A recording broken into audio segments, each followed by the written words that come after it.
All right. I'm sure you've heard that silence can be deafening, but this latest bout of literal silence from GOP reps is maddening, disgusting, and will make you sad to be an American, which is probably nothing new for you. If you're watching this video right now, you're already on the right side of history, and I'm sure you spend a good chunk of your day wondering which part of Canada should I move to? The answer is British Columbia, by the way. Google it. Nice place. But while you're trying to figure out what poutine is, let's break down this latest mega display of a complete lack of empathy that would make a serial killer be like, geez, guys, have a little humanity. I'm Steve Harness from the Vocal Minority with Nick and Steve podcast for Really American Media. And before you head for the Canadian border, hit the subscribe button right here. Seriously, we're trying to hit 1 million subscribers, and I'm trying to keep my job. Help me out. All right. So, in case you haven't heard, the Trump administration has a hard-on for deporting people nowadays, like a big one.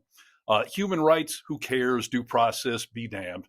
Recently, 2 U.S. citizen children were sent on their mother's deportation flight to Honduras without the opportunity to speak with attorneys or their dads, leaving a 4-year-old boy with stage 4 cancer without access to his medication, according to the National Immigration Project, which has led to this mega party line. They all keep saying this.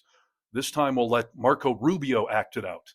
Sorry, little Marco Rubio, our current little Secretary of State. That's a misleading headline. Okay, 3 U.S. citizens, ages 4, 7, and 2, were not deported. Their mothers, who were legally in this country, were deported. The children went with their mothers. If those children are U.S. citizens, they can come back into the United States if there's their father or someone here who wants to assume them. But ultimately, who was deported was their mothers who were here illegally. The children just went with their mothers. Somebody get that man some water.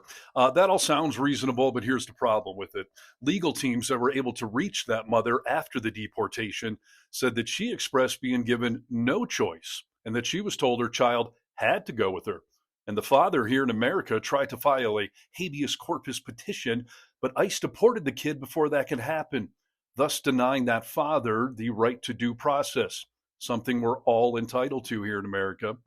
And in the meantime, GOP members in the House are trying to give Trump billions of dollars for more deportations and detentions, and they're tucking it away inside of a tax bill. It's what you do when you feel guilty about it. So yesterday, this bill was being debated, and Congressman Eric Swalwell of California called out the GOP reps by asking them this. Let me try it one more time. Your bill will deport more kids who are American citizens with cancer.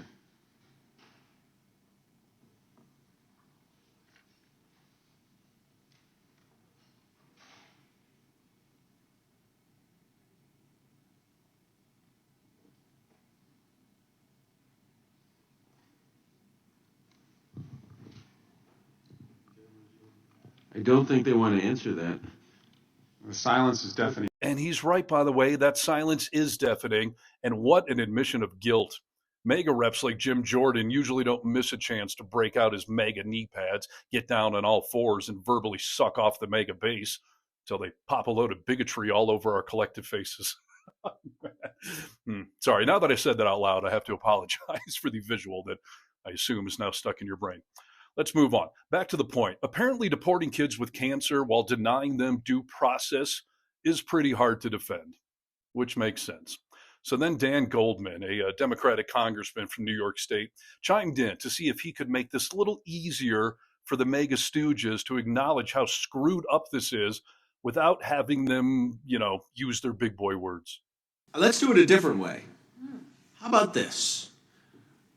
Raise your hand if you do not think children with cancer who are American citizens should be deported.